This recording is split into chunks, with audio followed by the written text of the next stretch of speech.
El deseado de todas las gentes. Capítulo 65. Cristo purifica de nuevo el templo. Este capítulo está basado en Mateo 21, versos 12 al 16 y 23 al 46. Marcos 11, versos 15 al 19 y 27 al 33. Marcos 12, versos 1 al 12. Lucas 19, versos 45 al 48 y Lucas 20, versos 1 al 19. Al comenzar su ministerio, Cristo había echado del templo a los que lo contaminaban con su tráfico profano, y su porte severo y semejante al de Dios había infundido terror al corazón de los maquinadores traficantes. Al final de su misión, vino de nuevo al templo y lo halló tan profanado como antes. El estado de cosas era peor aún que entonces. El atrio exterior del templo parecía un amplio corral de ganado. Con los gritos de los animales y el ruido metálico de las monedas, se mezclaba el clamoreo de los airados altercados de los traficantes, y en medio de ellos se oían las voces de los hombres ocupados en los sagrados oficios. Los mismos dignatarios del templo se ocupaban en comprar y vender y en cambiar dinero. Estaban tan completamente dominados por su afán de lucrar, que a la vista de Dios no eran mejores que los ladrones. Los sacerdotes y gobernantes consideraban liviana cosa la solemnidad de la obra que debían realizar. En cada Pascua y fiesta de las cabañas se mataban miles de animales, y los sacerdotes recogían la sangre y la derramaban sobre el altar. Los judíos se habían familiarizado con el ofrecimiento de la sangre hasta perder casi de vista el hecho de que era el pecado el que hacía necesario todo este derramamiento de sangre de animales. No discernían que prefiguraba la sangre del amado Hijo de Dios, que había de ser derramada para la vida del mundo, y que por el ofrecimiento de los sacrificios los hombres habían de ser dirigidos al Redentor crucificado. Jesús miró las inocentes víctimas de los sacrificios y vio cómo los judíos habían convertido estas grandes convocaciones en escenas de derramamiento de sangre y crueldad. En lugar de sentir humilde arrepentimiento del pecado, habían multiplicado los sacrificios de animales, como si Dios pudiera ser honrado por un servicio que no nacía del corazón. Los sacerdotes y gobernantes habían endurecido sus corazones con el egoísmo y la avaricia. Habían convertido en medios de ganancia los mismos símbolos que señalaban al Cordero de Dios. Así se había destruido en gran medida a los ojos del pueblo la santidad del ritual de los sacrificios. Esto despertó la indignación de Jesús.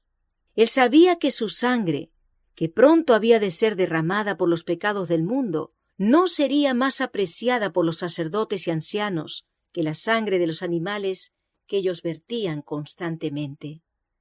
Cristo había hablado contra estas prácticas mediante los profetas. Samuel había dicho: ¿tiene Jehová tanto contentamiento con los holocaustos y víctimas como en obedecer a las palabras de Jehová? Ciertamente el obedecer es mejor que los sacrificios y el prestar atención que el cebo de los carneros. E Isaías, al ver en visión profética la apostasía de los judíos, se dirigió a ellos como si fuesen gobernantes de Sodoma y Gomorra. Príncipes de Sodoma, oíd la palabra de Jehová, escuchad la ley de nuestro Dios, pueblo de Gomorra.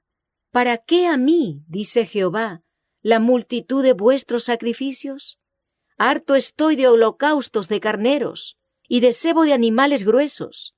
No quiero sangre de bueyes, ni de ovejas, ni de machos cabríos.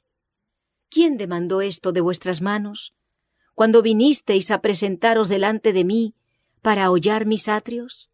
Lavad, limpiaos, quitad la iniquidad de vuestras obras de ante mis ojos. Dejad de hacer lo malo, aprended a hacer bien. Buscad juicio, restituid al agraviado. Oíd en derecho al huérfano, amparad a la viuda. El mismo que había dado estas profecías repetía ahora por última vez la amonestación. En cumplimiento de la profecía, el pueblo había proclamado rey de Israel a Jesús. Él había recibido su homenaje y aceptado el título de rey. Debía actuar como tal. Sabía que serían vanos sus esfuerzos por reformar un sacerdocio corrompido. No obstante, su obra debía hacerse. Debía darse a un pueblo incrédulo la evidencia de su misión divina. De nuevo la mirada penetrante de Jesús recorrió los profanados atrios del templo. Todos los ojos se fijaron en él. Los sacerdotes y gobernantes, los fariseos y gentiles, miraron con asombro y temor reverente al que estaba delante de ellos, con la majestad del Rey del cielo. La divinidad fulguraba a través de la humanidad, invistiendo a Cristo con una dignidad y gloria que nunca antes había manifestado. Los que estaban más cerca se alejaron de él tanto como el gentío lo permitía. Exceptuando a unos pocos discípulos suyos, el Salvador quedó solo. Se acalló todo sonido. El profundo silencio parecía insoportable. Cristo habló con un poder que influyó en el pueblo como una poderosa tempestad. Escrito está: mi casa, casa de oración será llamada, mas vosotros cueva de ladrones la habéis hecho. Su voz repercutió por el templo como trompeta. El desagrado de su rostro parecía fuego consumidor. Ordenó con autoridad: quitad de aquí esto. 3 años antes, los gobernantes del templo se habían avergonzado de su fuga ante el mandato de Jesús. Se habían asombrado después de sus propios temores y de su implícita obediencia a un solo hombre humilde. Habían sentido que era imposible que se repitiera su humillante sumisión. Sin embargo, estaban ahora más aterrados que entonces y se apresuraron más aún a obedecer su mandato. No había nadie que osara discutir su autoridad. Los sacerdotes y traficantes huyeron de su presencia, arreando su ganado. Al alejarse del templo, se encontraron con una multitud que venía con sus enfermos en busca del gran médico. El informe dado por la gente que huía indujo a algunos de ellos a volverse. Temieron encontrarse con uno tan poderoso, cuya simple mirada había echado de su presencia a los sacerdotes y gobernantes. Pero muchos de ellos se abrieron paso entre el gentío que se precipitaba, ansiosos de llegar a aquel que era su única esperanza. Cuando la multitud huyó del templo, muchos quedaron atrás. Estos se unieron ahora a los que acababan de llegar. De nuevo se llenaron los atrios del templo de enfermos e inválidos, y una vez más Jesús los atendió. Después de un rato, los sacerdotes y gobernantes se atrevieron a volver al templo. Cuando el pánico hubo pasado, los sobrecogió la ansiedad de saber cuál sería el siguiente paso de Jesús. Esperaban que tomara el trono de David. Volviendo quedamente al templo, oyeron las voces de hombres, mujeres y niños que alababan a Dios. Al entrar, quedaron estupefactos ante la maravillosa escena. Vieron sanos a los enfermos, con vista a los ciegos, con oídos a los sordos y a los tullidos saltando de gozo. Los niños eran los primeros en regocijarse. Jesús había sanado sus enfermedades, los había estrechado en sus brazos, había recibido sus besos de agradecido afecto, y algunos de ellos se habían dormido sobre su pecho mientras él enseñaba a la gente. Ahora con alegres voces, los niños pregonaban sus alabanzas, repetían los hosanas del día anterior y agitaban triunfalmente palmas ante el Salvador. En el templo repercutían repetidas veces sus aclamaciones. Bendito el que viene en nombre de Jehová. He aquí tu rey vendrá a ti, justo y salvador. Hosana al Hijo de David. Oír estas voces libres y felices ofendía a los gobernantes del templo, quienes decidieron poner coto a esas demostraciones. Dijeron al pueblo que la casa de Dios era profanada por los pies de los niños y los gritos de regocijo. Al notar que sus palabras no impresionaban al pueblo, los gobernantes recurrieron a Cristo. ¿Oyes lo que estos dicen? Y Jesús les dice: sí, ¿nunca leísteis de la boca de los niños y de los que maman, perfeccionaste la alabanza? La profecía había predicho que Cristo sería proclamado rey, y esa predicción debía cumplirse. Los sacerdotes y gobernantes de Israel rehusaron proclamar su gloria, y Dios indujo a los niños a ser sus testigos. Si las voces de los niños hubiesen sido acalladas, las mismas columnas del templo habrían pregonado las alabanzas del Salvador. Los fariseos estaban enteramente perplejos y desconcertados. Uno a quien no podían intimidar ejercía el mando. Jesús había señalado su posición como guardián del templo. Nunca antes había asumido esa clase de autoridad. Nunca antes habían tenido sus palabras y obras tan gran poder. Él había efectuado obras maravillosas en toda Jerusalén, pero nunca antes de una manera tan solemne e impresionante. En presencia del pueblo que había sido testigo de sus obras maravillosas, los sacerdotes y gobernantes no se atrevieron a manifestarle abierta hostilidad. Aunque airados y confundidos por su respuesta, fueron incapaces de realizar cualquier cosa adicional en ese día. A la mañana siguiente, el Sanedrín consideró de nuevo qué conducta debía adoptar para con Jesús. 3 años antes habían exigido una señal de su carácter mesiánico. Desde aquella ocasión, él había realizado obras poderosas por todo el país. Había sanado a los enfermos, alimentado milagrosamente a miles de personas, caminado sobre las olas y aquietado el mar agitado. Había leído repetidas veces los corazones como un libro abierto. Había expulsado a los demonios y resucitado muertos. Antes los gobernantes le habían pedido evidencias de su carácter de Mesías. Ahora decidieron exigirle no una señal de su autoridad, sino alguna admisión o declaración por la cual pudiera ser condenado. Yendo al templo donde estaba él enseñando, le preguntaron: ¿con qué autoridad haces esto? ¿Y quién te dio esta autoridad? Esperaban que afirmase que su autoridad procedía de Dios.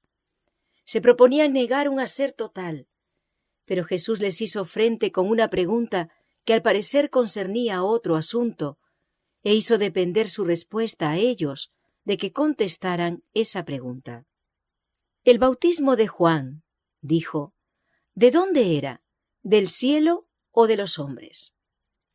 Los sacerdotes vieron que estaban en un dilema del cual ningún sofisma los podía sacar. Si decían que el bautismo de Juan era del cielo, se pondría de manifiesto su inconsecuencia. Cristo les diría: ¿por qué entonces no creísteis en él? Juan había testificado de Cristo: he aquí el Cordero de Dios que quita el pecado del mundo. Si los sacerdotes creían el testimonio de Juan, ¿cómo podían negar que Cristo fuese el Mesías? Si declaraban su verdadera creencia, que el ministerio de Juan era de los hombres, iban a provocar una tormenta de indignación, porque el pueblo creía que Juan era profeta. La multitud esperaba la decisión con intenso interés.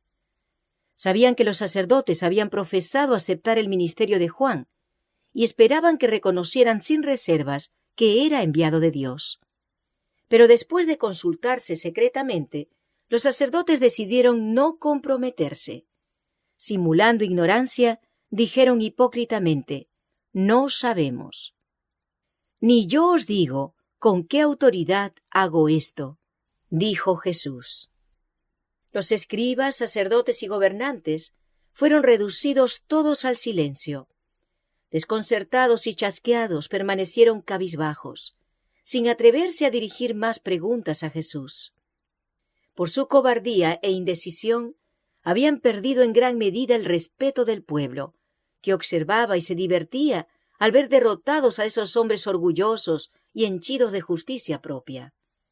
Todos los dichos y hechos de Cristo eran importantes, y su influencia había de sentirse con intensidad que iría en aumento después de su crucifixión y ascensión.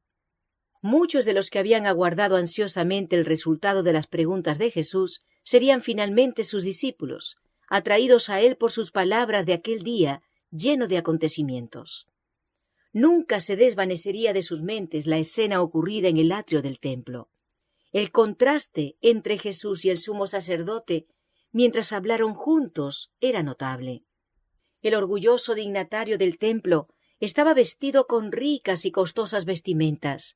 Sobre la cabeza tenía una tiara reluciente. Su porte era majestuoso, su cabello y su larga barba flotante estaban plateados por los años. Su apariencia infundía terror a los espectadores. Ante este augusto personaje estaba la majestad del cielo, sin adornos ni ostentación. En sus vestiduras había manchas del viaje. Su rostro estaba pálido y expresaba una paciente tristeza, pero se notaban allí una dignidad y una benevolencia que contrastaban extrañamente con el orgullo, la confianza propia y el semblante airado del sumo sacerdote. Muchos de los que oyeron las palabras y vieron los hechos de Jesús en el templo le tuvieron desde entonces por profeta de Dios. Pero mientras el sentimiento popular se inclinaba a Jesús, el odio de los sacerdotes hacia él aumentaba. La sabiduría por la cual había rehuido las trampas que le tendieran era una nueva evidencia de su divinidad y añadía pábulo a su ira. En su debate con los rabinos, no era el propósito de Cristo humillar a sus contrincantes. No se alegraba de verlos en apuros. Tenía una importante lección que enseñar. Había mortificado a sus enemigos permitiéndoles caer en la red que le habían tendido. Al reconocer ellos su ignorancia en cuanto al carácter de Juan el Bautista, dieron a Jesús oportunidad de hablar, y él la aprovechó presentándole su verdadera condición y añadiendo otras amonestaciones a las muchas ya dadas. «¿Qué os parece?», dijo. Un hombre tenía 2 hijos, y llegando al primero le dijo: «Hijo, ve hoy a trabajar en mi viña». Y respondiendo él, dijo: «No quiero». Mas después, arrepentido, fue. Y llegando al otro le dijo de la misma manera, y respondiendo él, dijo: «Yo, Señor, voy». Y no fue. ¿Cuál de los 2 hizo la voluntad de su padre? Esta bruta pregunta sorprendió a sus oyentes. Habían seguido de cerca la parábola y respondieron inmediatamente: «El primero». Fijando en ellos firmemente sus ojos, Jesús respondió con acento severo y solemne: «De cierto os digo que los publicanos y las rameras os van delante al reino de Dios. Porque vino a vosotros Juan en camino de justicia, y no le creísteis, y los publicanos y las rameras le creyeron. Y vosotros, viendo esto, no os arrepentisteis después para creerle». Los sacerdotes y gobernantes no podían dar sino una respuesta correcta a la pregunta de Cristo, y así obtuvo él su opinión en favor del primer hijo. Este representaba a los publicanos, que eran despreciados y odiados por los fariseos. Los publicanos habían sido groseramente inmorales. Habían sido en verdad transgresores de la ley de Dios, y mostrado en sus vidas una resistencia absoluta a sus requerimientos. Habían sido ingratos y profanos. Cuando se les pidió que fueran a trabajar en la viña del Señor, habían dado una negativa desdeñosa. Pero cuando vino Juan, predicando el arrepentimiento y el bautismo, los publicanos recibieron su mensaje y fueron bautizados. El segundo hijo representaba a los dirigentes de la nación judía. Algunos de los fariseos se habían arrepentido y recibido el bautismo de Juan, pero los dirigentes no quisieron reconocer que él había venido de Dios. Sus amonestaciones y denuncias no los habían inducido a reformarse. Ellos desecharon el consejo de Dios contra sí mismos, no siendo bautizados de él. Trataron su mensaje con desdén, como el segundo hijo, que cuando fue llamado dijo: «Yo, Señor, voy», pero no fue. Los sacerdotes y gobernantes profesaban obediencia, pero desobedecían. Hacían gran profesión de piedad, aseveraban acatar la ley de Dios, pero prestaban solamente una falsa obediencia. Los publicanos eran denunciados y anatematizados por los fariseos como infieles, pero demostraban por su fe y sus obras que iban al reino de los cielos delante de aquellos hombres llenos de justicia propia, a los cuales se les había dado gran luz, pero cuyas obras no correspondían a su profesión de piedad. Los sacerdotes y gobernantes no estaban dispuestos a soportar estas verdades escudriñadoras. Sin embargo, guardaron silencio, esperando que Jesús dijese algo que pudieran usar contra él, pero habían de soportar aún más.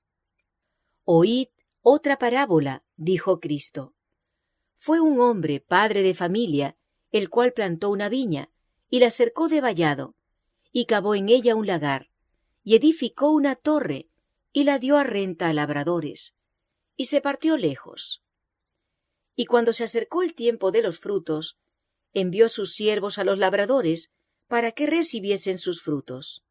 Mas los labradores, tomando a los siervos, al uno hirieron, y al otro mataron, y al otro apedrearon. Envió de nuevo otros siervos, más que los primeros, e hicieron con ellos de la misma manera. Y a la postre les envió su hijo, diciendo: «Tendrán respeto a mi hijo». Mas los labradores, viendo al hijo, dijeron entre sí: «Este es el heredero. Venid, matémosle, y tomemos su heredad». Y tomando le echaron fuera de la viña, y le mataron. Pues cuando viniere el señor de la viña, ¿qué hará a aquellos labradores? Jesús se dirigió a todos los presentes, pero los sacerdotes y gobernantes respondieron: «A los malos destruirá miserablemente», dijeron, «y su viña dará a renta a otros labradores, que le paguen el fruto a sus tiempos». Los que hablaban no habían percibido al principio la aplicación de la parábola, mas ahora vieron que habían pronunciado su propia condenación. En la parábola, el señor de la viña representaba a Dios, la viña a la nación judía, el vallado la ley divina que la protegía. La torre era un símbolo del templo. El señor de la viña había hecho todo lo necesario para su prosperidad. ¿Qué más se había de hacer a mi viña que yo no haya hecho en ella? Así se representaba el infatigable cuidado de Dios por Israel. Y como los labradores debían devolver al dueño una debida proporción de los frutos de la viña, así el pueblo de Dios debía honrarle mediante una vida que correspondiese a sus sagrados privilegios. Pero como los labradores habían matado a los siervos que el Señor les envió en busca de fruto, así los judíos habían dado muerte a los profetas, a quienes Dios les enviara para llamarlos al arrepentimiento. Mensajero tras mensajero había sido muerto. Hasta aquí, la aplicación de la parábola no podía confundirse, y en lo que siguiera no sería menos evidente. En el amado Hijo a quien el Señor de la viña envió finalmente a sus desobedientes siervos, a quien ellos habían prendido y matado, los sacerdotes y gobernantes vieron un cuadro claro de Jesús y su suerte inminente. Ya estaban ellos maquinando la muerte de aquel a quien el Padre les había enviado como último llamamiento.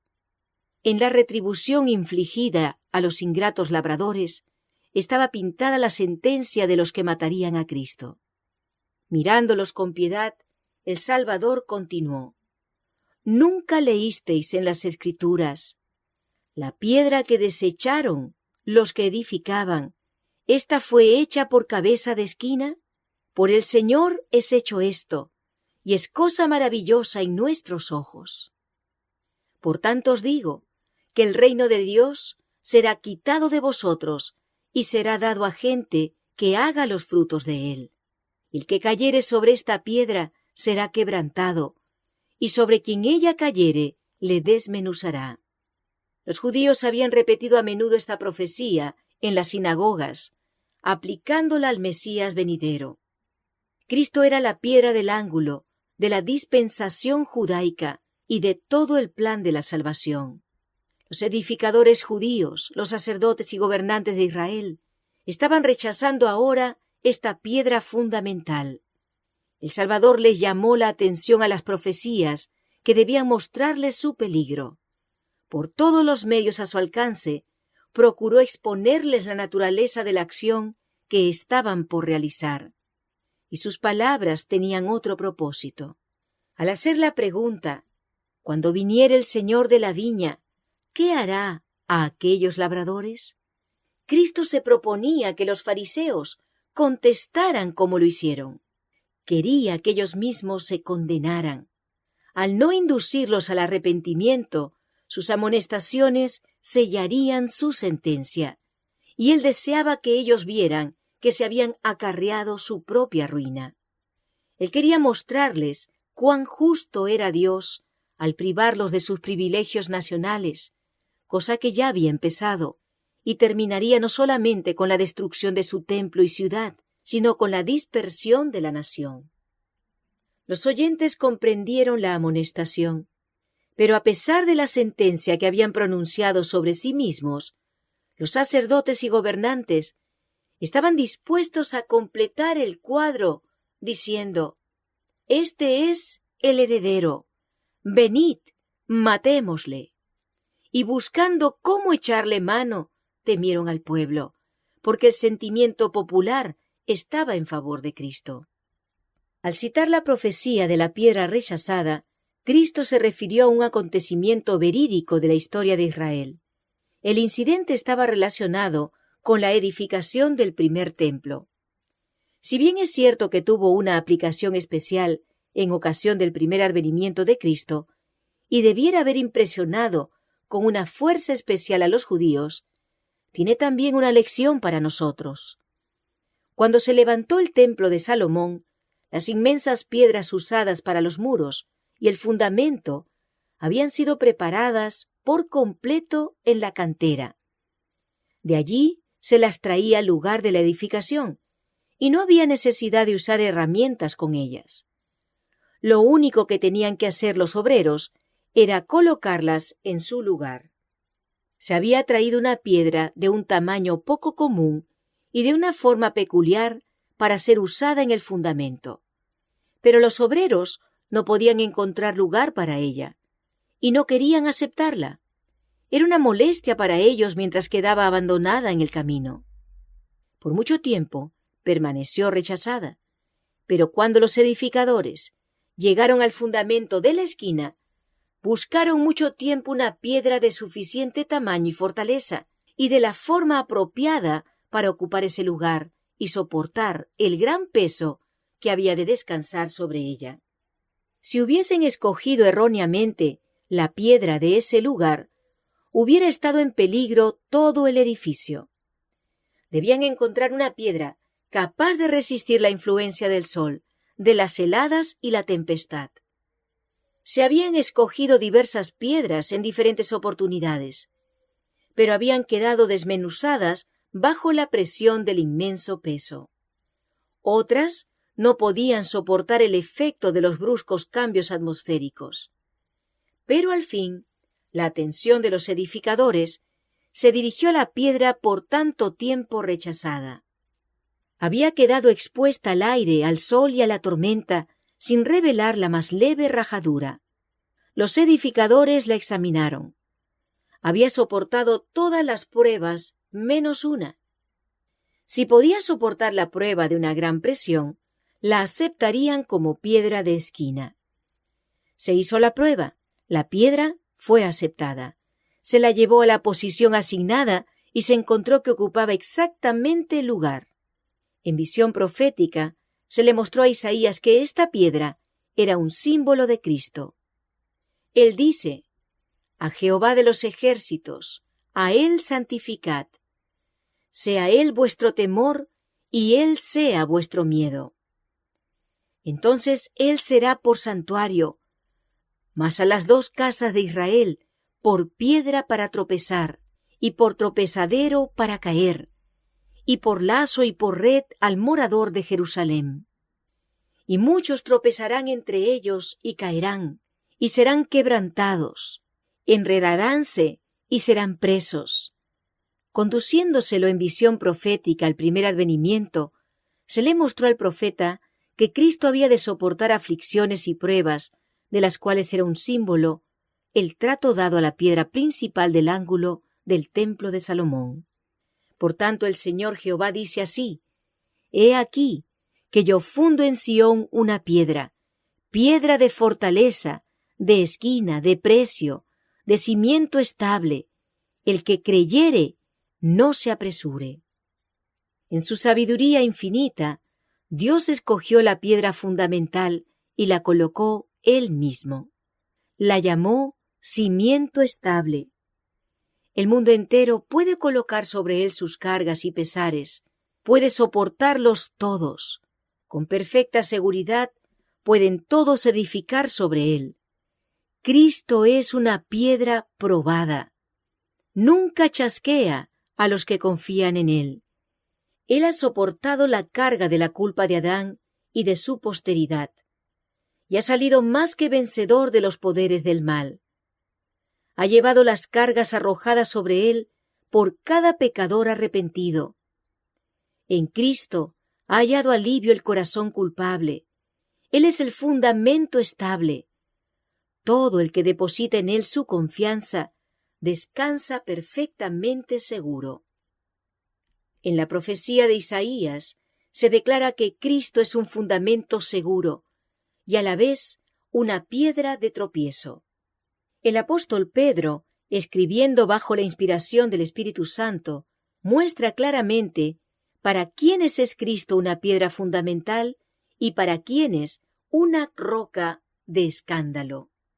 Si empero habéis gustado que el Señor es benigno, al cual, allegándoos, piedra viva, reprobada cierto de los hombres, empero elegida de Dios, preciosa, vosotros también, como piedras vivas, sed edificados una casa espiritual, un sacerdocio santo, para ofrecer sacrificios espirituales, agradables a Dios por Jesucristo. Por lo cual también contiene la Escritura: He aquí, pongo en Sión la principal piedra del ángulo, escogida, preciosa, y el que creyere en ella no será confundido. Ella es pues honor a vosotros que creéis, mas para los desobedientes, la piedra que los edificadores reprobaron. Esta fue hecha la cabeza del ángulo, y piedra de tropiezo, y roca de escándalo a aquellos que tropiezan en la palabra, siendo desobedientes. Para todos los que creen, Cristo es el fundamento seguro. Estos son los que caen sobre la roca y son quebrantados. Así se representan la sumisión a Cristo y la fe en Él. Caer sobre la roca y ser quebrantado es abandonar nuestra justicia propia e ir a Cristo con la humildad de un niño, arrepentidos de nuestras transgresiones y creyendo en su amor perdonador. Y es asimismo por la fe y la obediencia cómo edificamos sobre Cristo como nuestro fundamento. Sobre esta piedra viviente pueden edificar por igual los judíos y los gentiles. Es el único fundamento sobre el cual podemos edificar con seguridad. Es bastante ancho para todos y bastante fuerte para soportar el peso y la carga del mundo entero. Y por la comunión con Cristo, la piedra viviente, todos los que edifican sobre este fundamento llegan a ser piedras vivas. Muchas personas se modelan, pulen y hermosean por sus propios esfuerzos, pero no pueden llegar a ser piedras vivas, porque no están en comunión con Cristo. Sin esta comunión, el hombre no puede salvarse. Sin la vida de Cristo en nosotros, no podemos resistir los embates de la tentación. Nuestra seguridad eterna depende de nuestra edificación sobre el fundamento seguro. Multitudes están edificando hoy sobre fundamentos que no han sido probados. Cuando caiga la lluvia, brame la tempestad y vengan las crecientes, su casa caerá, porque no está fundada sobre la roca eterna, la principal piedra del ángulo, Cristo Jesús. A aquellos que tropiezan en la palabra, siendo desobedientes, Cristo es una roca de escándalo. Pero la piedra que desecharon los que edificaban, Esta fue hecha por cabeza de esquina. Como la piedra rechazada, Cristo soportó en su misión terrenal el desdén y el ultraje. Fue despreciado y desechado entre los hombres, varón de dolores, experimentado en quebranto. Fue menospreciado y no lo estimamos. Pero estaba cerca el tiempo en que había de ser glorificado. Por su resurrección había de ser declarado Hijo de Dios con potencia. En su segunda venida habría de revelarse como Señor del cielo y de la tierra. Aquellos que estaban ahora por crucificarle tendrían que reconocer su grandeza. Ante el universo, la piedra rechazada vendría a ser cabeza del ángulo. Y sobre quien ella cayere, le desmenuzará. El pueblo que rechazó a Cristo iba a ver pronto su ciudad y su nación destruidas. Su gloria había de ser deshecha y disipada como el polvo delante del viento. ¿Y qué destruyó a los judíos? Fue la roca que hubiera constituido su seguridad, si hubiesen edificado sobre ella. Fue la bondad de Dios que habían despreciado, la justicia que habían menospreciado, la misericordia que habían descuidado. Los hombres se opusieron resueltamente a Dios, y todo lo que hubiera sido su salvación fue su ruina. Todo lo que Dios ordenó para que vivieran les resultó causa de muerte. En la crucifixión de Cristo por los judíos estaba envuelta la destrucción de Jerusalén. La sangre vertida en el Calvario fue el peso que los hundió en la ruina para este mundo y el venidero. Así será en el gran día final, cuando se pronuncie sentencia sobre los que rechazan la gracia de Dios. Cristo, su roca de escándalo, les parecerá entonces una montaña vengadora. La gloria de su rostro, que es vida para los justos, será fuego consumidor para los impíos. Por causa del amor rechazado, la gracia menospreciada, el pecador será destruido.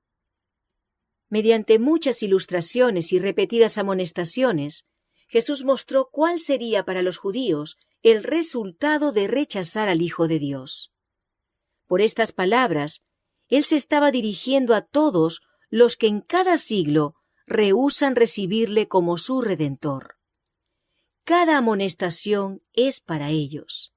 El templo profanado, el hijo desobediente, los falsos labradores, los edificadores insensatos, tienen su contraparte en la experiencia de cada pecador. A menos que el pecador se arrepienta, la sentencia que aquellos anunciaron será suya.